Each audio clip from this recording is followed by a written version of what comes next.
আর এখানে একটা column, suppose আমি এখানে একটা কলাম আর এখানে একটা কলাম, এরকম কলাম আছে।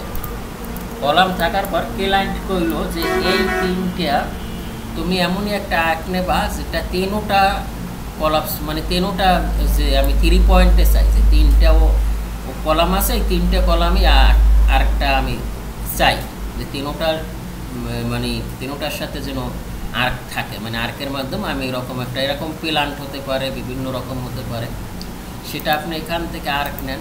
এই যে এখান থেকে 3 পয়েন্ট আর্ক নেন। এখন আমরা ফার্স্ট পয়েন্ট, ও বলতেছে arc specify start point of arc বা সেন্টার, তুমি কি সেন্টার থেকে চাও না স্টার্ট পয়েন্ট? তা আমার যেহেতু স্টার্ট পয়েন্ট ইন পয়েন্ট আছে, আমি এখান থেকে স্টার্ট পয়েন্ট দিলাম। স্টার্ট পয়েন্ট দেওয়ার পরে ও বলতেছে তোমার সেকেন্ড পয়েন্টটা কোথায়? এটা আমার সেকেন্ড পয়েন্ট। সেকেন্ড পয়েন্ট বলার পর ও বলতেছে তোমার ইন পয়েন্ট কোথায়? এটা আমার ইন পয়েন্ট। এখন কি হলো যে আমি 3টা কলাম দিয়েই কিন্তু এই কাজটা করতেছি। সরোয়ার ভাই আছেন? জি।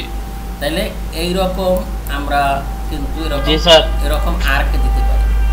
তার মানে কেলায় 3 পয়েন্টে যদি আর্ক লাগে সেটাও কিন্তু আমরা করতে পারি।